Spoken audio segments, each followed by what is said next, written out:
Be not a tech bro, not a startup guru, just a guy, Nolan. For about 10 years, I'd been working at a company that made highly specific, extremely boring software for the logistics industry. Think inventory management, shipping manifests, warehouse optimization. The kind of stuff that makes the modern world function, but puts you to sleep if you talk about it at a party. The office had the soul of a beige filing cabinet, but it was stable.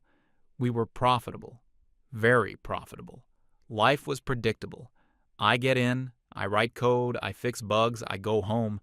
The pay was good, the work was challenging enough, and the people were competent. At the top of this well-oiled, boring machine were two guys who were legends in their own right. First, there was Justin, our head of engineering. Justin looked like he'd been coded into existence himself. He wore the same gray polo shirt every day, had glasses perched on the end of his nose, and communicated mostly through grunts and highly technical analogies. He wasn't a manager in the modern sense. He didn't do walking meetings or talk about synergy. But if a server farm in Ohio went down at 3 a.m., he'd be the one to remote in from his basement, type 1,000 lines of code that looked like gibberish to everyone else, and have the entire system back online before the first shift warehouse workers even noticed. He built our entire back end from scratch. He was the architect, the plumber, and the god of our digital world. The younger guys were terrified of him, but they respected him because they knew he was the real deal. Then you had Blake, the head of sales.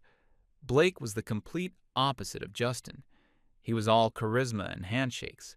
He probably didn't know the difference between Java and JavaScript, but he knew the names of every client's kids and their dog's birthday.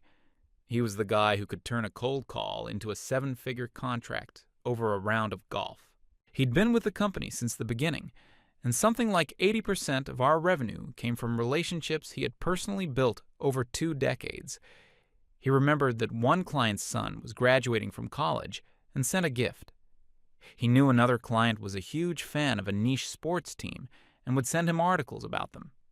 These two guys, the stoic genius and the charismatic rainmaker, were the twin pillars holding the whole company up. Everything changed when the founder and old CEO decided to retire. He was a decent old guy, started the company in his garage, the whole classic story. He cashed out, bought a boat, and sailed off into the sunset. The board of directors, a collection of investors who mostly left us alone as long as the checks cleared, decided it was time to modernize. They wanted to make the company more appealing, more dynamic. They wanted a new face, someone who could take us from a boring but profitable software company to a disruptive tech innovator. Cue the ominous music. A few weeks later, they announced the new CEO. Her name was Alina. She came from some flashy marketing firm on the coast. Her professional headshot was all bright lights and a power pose. Her resume was packed with buzzwords. The day she arrived was like a weather front moving in. The entire atmosphere of the office shifted. She called an all-hands meeting in the main conference room. Alina stood at the front, radiating an almost aggressive level of confidence. She was polished, articulate, and used her hands a lot when she talked. Her speech was a masterpiece of corporate nonsense. It was all about shifting paradigms, leveraging our core competencies, and fostering a new culture of inclusivity and innovation. She said the company had been successful, yes, but it lacked a soul. It lacked vibrancy. She wanted to break down the old, rigid hierarchies and create a more collaborative, open environment. I looked over at Justin, who was standing in the back with his arms crossed. He looked like he was trying to solve a complex math problem in his head, and the problem was the woman speaking. Blake was near the front, smiling and nodding politely, but his eyes weren't smiling. It was the same look he got when a client was trying to lie to him about their budget. The speech ended with a promise to reevaluate everything and to build a company that reflected the world we live in today. Some of the younger employees, especially from the non-technical departments, were eating it up. They were clapping, looking inspired. The rest of us, the ones who actually built and maintained the product, just felt a cold dread. The reevaluation phase began almost immediately. Alina started having one-on-one meetings with department heads. Then, the rumors started. Whispers in the break room, hushed conversations by the coffee machine. Alina thought the engineering department was a boys' club. She felt the sales strategy was too reliant on outdated, relationship-based models. She believed the company's culture was suffering from deeply ingrained male toxicity. It was all very vague and impossible to argue against. How do you prove your department isn't a boys' club? How do you defend a sales record that speaks for itself against an accusation of being outdated? The hammer fell about a month after she started. It was a Tuesday, I think. An email went out from HR at 10 a.m. A mandatory all-hands meeting in 1 hour. No agenda specified. That's never a good sign. I walked past Justin's office on the way to the meeting. It was empty. His keyboard was unplugged. His second monitor was dark. A little potted cactus he'd had for years was gone. My stomach sank. In the conference room, Alina stood at the podium, flanked by a woman I'd never seen before. She started the meeting with more corporate platitudes. Embracing change, a bold new chapter, etc. Then she got to it. She announced a major leadership restructuring. Justin and Blake were no longer with the company. There was a collective, sharp intake of breath in the room. It was dead silent. She thanked them for their years of service in a tone that sounded like she was reading a weather report. She said the company needed fresh perspectives and leaders who were aligned with our new cultural vision. There was no Q&A. The meeting was over in 5 minutes. People just kind of shuffled back to their desks in a state of shock. The 2 pillars of the company gone, in an instant. An hour later, we got the follow-up email introducing the new leadership. The woman who had been standing next to Alina was Abigail. She was the new head of HR. A quick search revealed her background was in corporate wellness and life coaching. And the new joint head of sales and marketing? A woman named Kaylee. Kaylee, it turned out, was a personal friend of Alina's. Her entire professional experience consisted of running the social media accounts for a boutique clothing brand. The new head of engineering was an external hire who wouldn't be starting for another month. In the interim, the department was to report directly to Alina. That afternoon, I saw Blake being escorted out of the building by a security guard. He wasn't carrying a box, just his coat. He looked straight ahead, his face like stone, completely professional even in that moment of ultimate humiliation. He had given 20 years of his life to this place. The first changes under the new regime were cultural. Abigail, the new HR head, immediately rolled out a series of mandatory weekly workshops.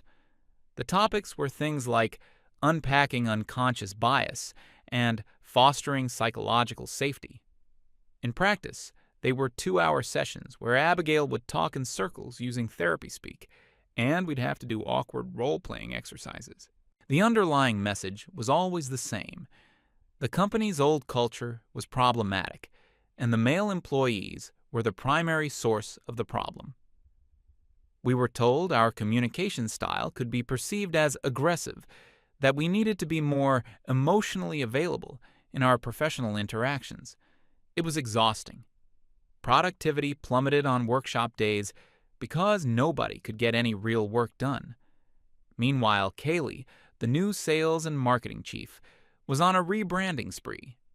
She declared our old logo aggressively masculine and spent what must have been a fortune hiring a design firm to create a new one.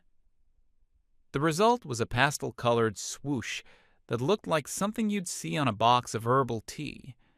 She also redesigned the office. Our functional gray desks were replaced with open-plan benches and collaboration zones filled with beanbag chairs. She had a neon sign installed in the lobby that said "Good Vibes Only." The sales team was in chaos. Blake had managed his team through a deep understanding of the market and personal mentorship. Kaylee managed them through motivational quotes and a color-coded synergy board. She told the seasoned sales guys, who were used to dealing with grizzled shipping executives, to focus on building a brand narrative on social media. The first big test of the new system came a few weeks later. One of our biggest clients, a massive national freight company, had a critical system failure. Their entire logistics network was paralyzed. This was a code red situation. In the old days, Justin would have been all over it. He'd have the right people on a call, he'd be diagnosing the problem, and he'd have a fix deployed within an hour, tops. But Justin was gone. The interim leadership was useless. Alina herself got on the emergency call and just started asking the client how the situation made them feel. The client, a guy who probably ate gravel for breakfast, was not impressed. He just kept yelling, "My trucks are sitting idle. It's costing me $100,000 an hour. Fix it." My team, the guys who were actually in the trenches, knew what to do. But we were locked out of the highest level admin permissions. Justin had held those keys, and he was the only one who truly understood the system's deepest architecture. His documentation was perfect, but it was like reading a blueprint for a nuclear reactor. You couldn't just hand it to someone and expect them to get it. The outage lasted for 8 hours. 8. We finally got it fixed by bringing in an incredibly expensive outside consultant who basically just followed Justin's old emergency protocols. The client was furious. We had violated our service level agreement by a mile. They were threatening to sue. The next day, Alina held another all-hands meeting. I expected an apology, an explanation. Instead, she blamed the entire incident on outdated and poorly documented legacy systems. She said it was a clear example of the technical debt left behind by the previous leadership. She didn't use Justin's name, but everyone knew who she was talking about. A guy on my team, one of our best senior engineers, stood up and said, "That's not true. The documentation is perfect. We just didn't have the permissions to implement the fix." Alina's face went cold. She looked at him and said, "We don't foster a culture of blame here. We're focused on moving forward." That engineer submitted his resignation the next day. He was the first of many. The second pillar, sales, began to crumble not long after. Another one of our biggest accounts, a multi-million-dollar annual contract, was up for renewal. This was one of Blake's personal clients. He'd been handling their renewal for a decade. It was usually a formality, a dinner and a handshake. Kaylee decided she would handle it personally to build a new kind of client relationship. She got on a video call with the CEO of the client company. One of the sales guys who was on the call told me the whole story later, looking like he'd just seen a ghost. He said Kaylee started the call by talking about the company's new brand journey and how excited she was about their shared values. The client's CEO, a no-nonsense woman in her 60s, just cut her off and said, "That's nice. Let's talk numbers. I see you're proposing a 10% price increase." Kaylee was completely unprepared. She couldn't justify the price hike with performance metrics or new features. Instead, she tried to explain that the increase reflected our renewed commitment to sustainability and corporate social responsibility. The client's CEO was silent for a few seconds. Then she said, "I'm not paying for your corporate responsibility. I'm paying for software that works. Your system was down for 8 hours last month. You're lucky I'm even taking this call."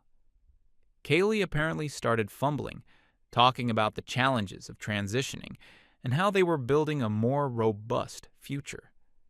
The CEO cut her off again. "I've already spoken with your competitor.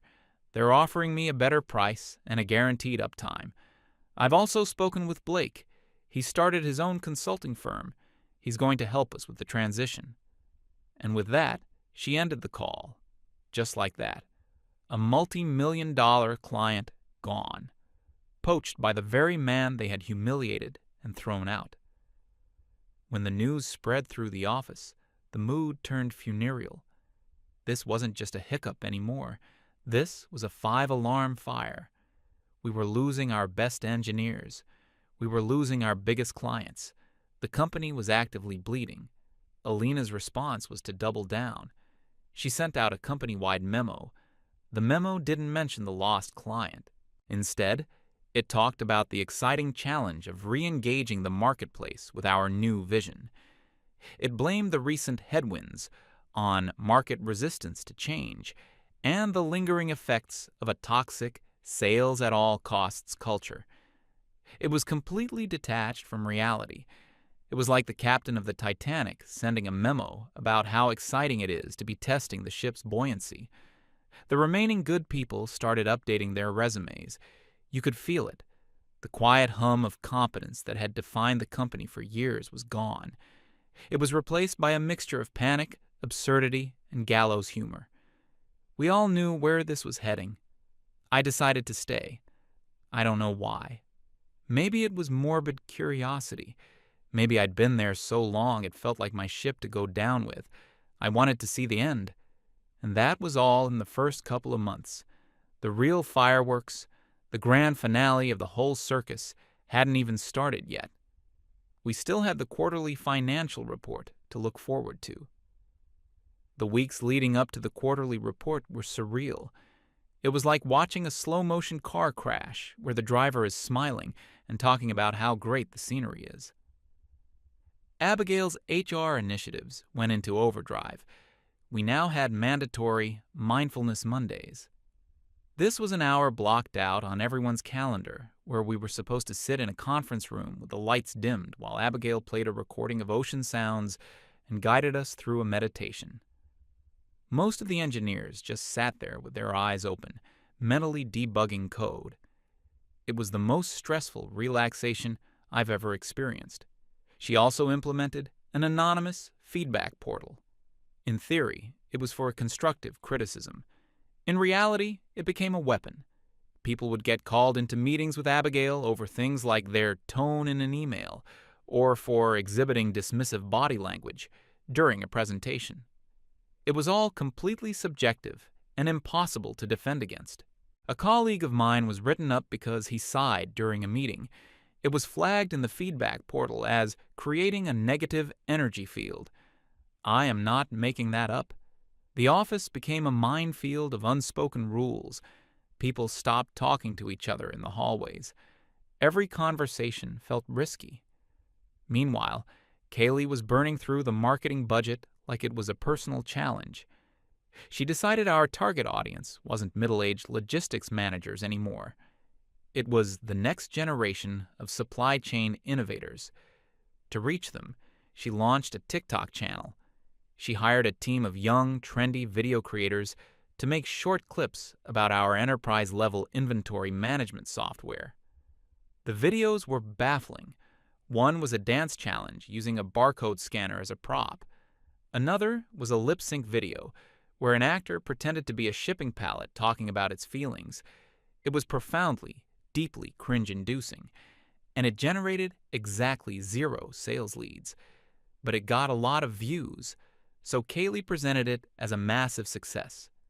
She also spent a ridiculous amount of money on a launch party for our new brand identity. She rented out an art gallery, hired a DJ, and had caterers serving tiny, unidentifiable food on slate plates. Almost no clients showed up. It was just our own increasingly miserable employees standing around awkwardly, plus a bunch of Kali and Alina's friends from outside the company. The whole time, the actual product was deteriorating. My team was now a skeleton crew. We had lost our best people. The ones who remained were overworked, stressed, and completely demoralized. Little bugs and glitches were starting to pop up all over the system. Things that would have been caught and fixed in a day under Justin were now lingering for weeks. Our response time to customer support tickets went through the roof. We were patching holes in a sinking ship with duct tape. I tried to raise the alarm. I put together a detailed report showing the decline in system stability, the increase in critical errors, and the urgent need to hire experienced engineers to replace the ones who had left. I requested a meeting with Alina to present my findings. Her assistant told me her calendar was booked for the next 6 weeks, but I could meet with Kaylee. So I sat down with Kaylee in one of the new collaboration pods. I walked her through the data, the charts showing a clear downward trend in every key performance metric of our software. She looked at the report, nodded slowly, and then said, "I see the numbers, Nolan, but what's the story here? I'm not feeling the narrative." I was speechless. I told her the story was that our product was breaking and our customers were getting angry. She tapped her pen on my report. "Okay, but that's a negative story. We need to reframe this. Instead of system instability, let's call it unplanned flexibility. Instead of bugs, let's call them undocumented features." She was completely serious.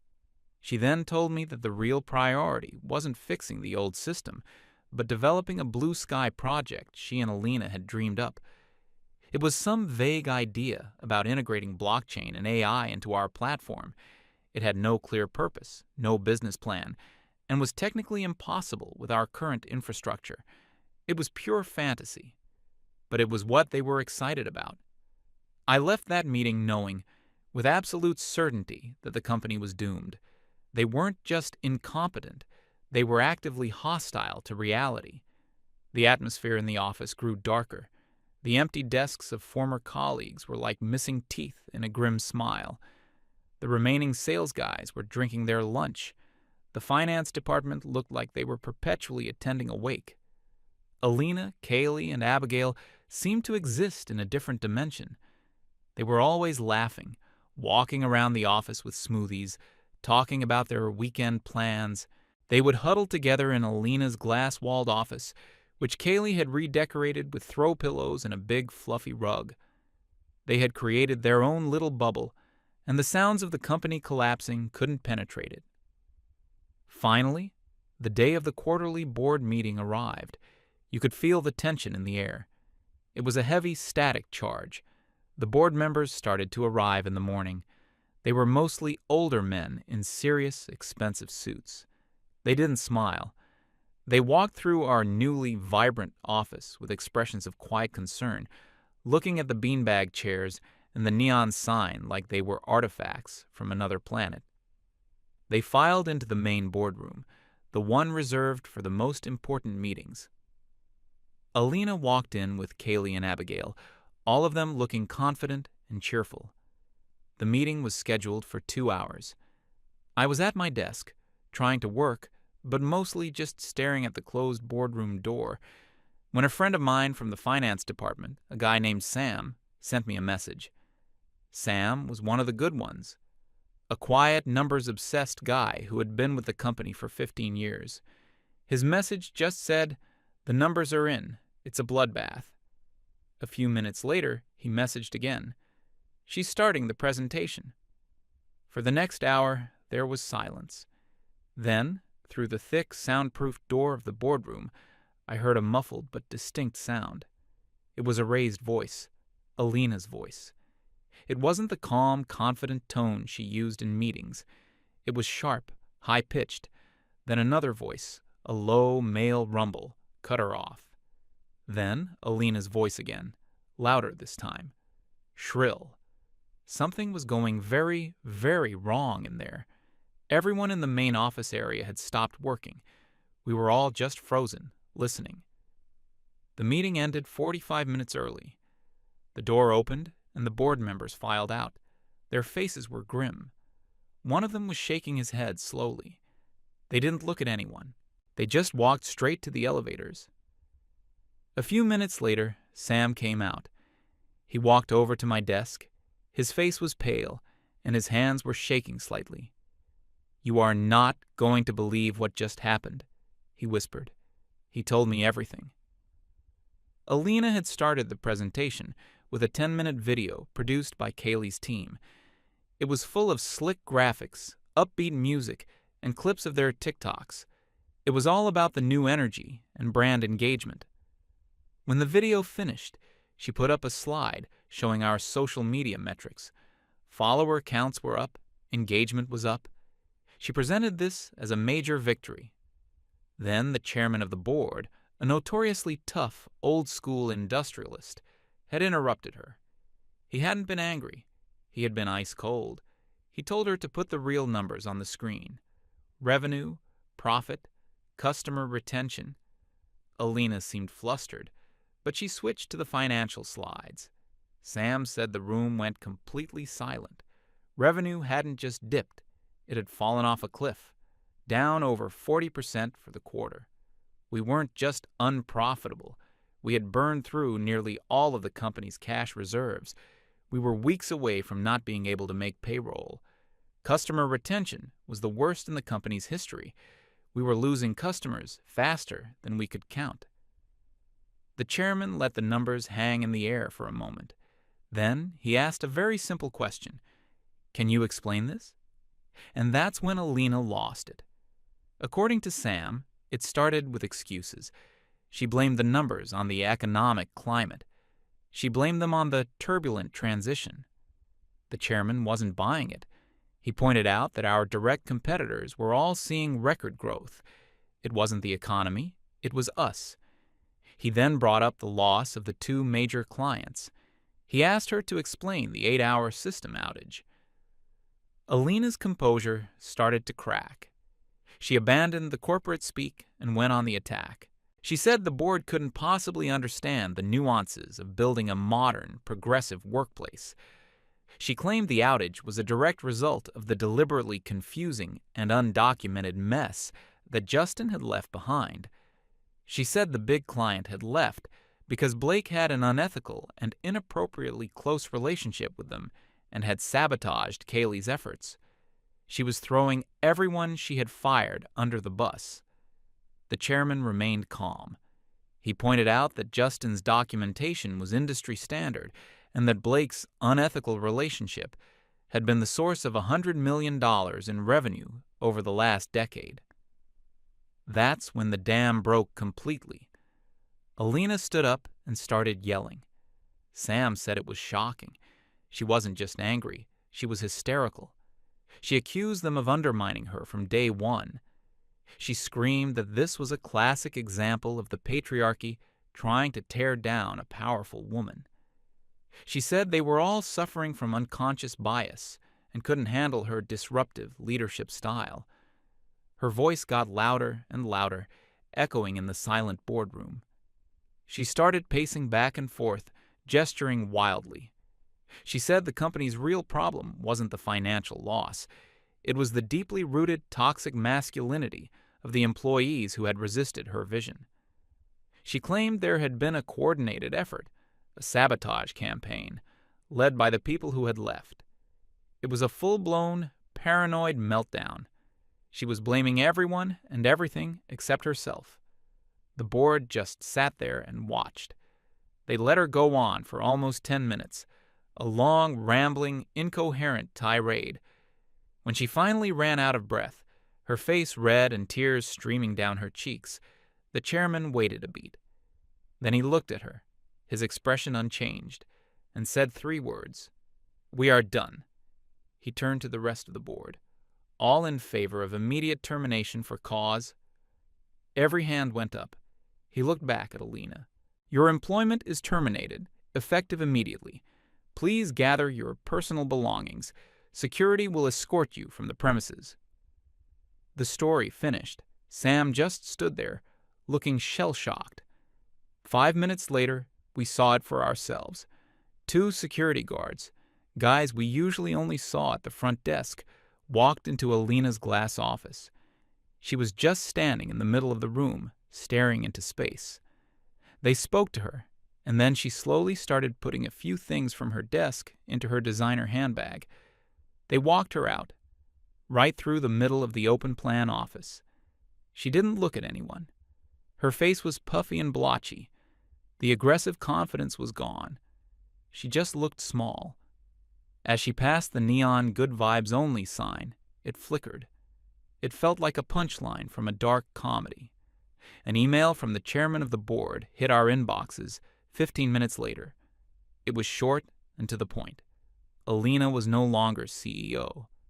The board was appointing an interim leader from their own ranks. Kaylee's and Abigail's positions had also been eliminated. The next day, the office was like a ghost town, but a relieved ghost town. The beanbag chairs and collaboration pods were still there, monuments to a failed ideology. The company was in ruins. We were on the verge of bankruptcy. Many of us would probably lose our jobs in the coming months as the new leadership tried to salvage what was left. But the circus was over. The madness had passed.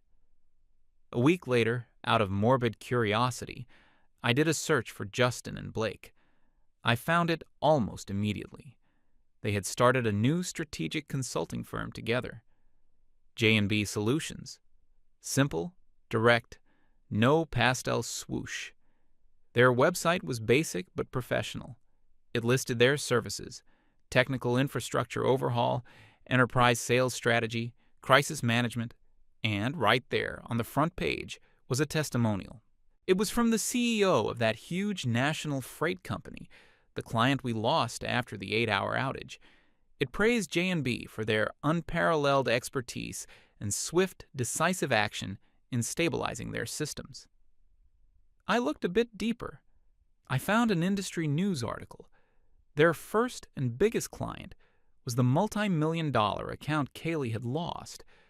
Blake had brought them on board, and Justin was overseeing the migration of their systems away from our now unstable platform. They hadn't just survived. They were thriving.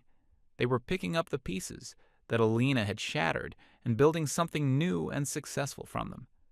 They took competence and experience, the very things they were fired for, and turned them into a booming business. I looked around at the wreckage of my own company. I looked at the empty desks and the stupid neon sign. Then I opened a new tab in my browser and went to the Contact Us page on the J&B Solutions website. I wrote a short, simple email, and then, for the first time in months, I attached my resume.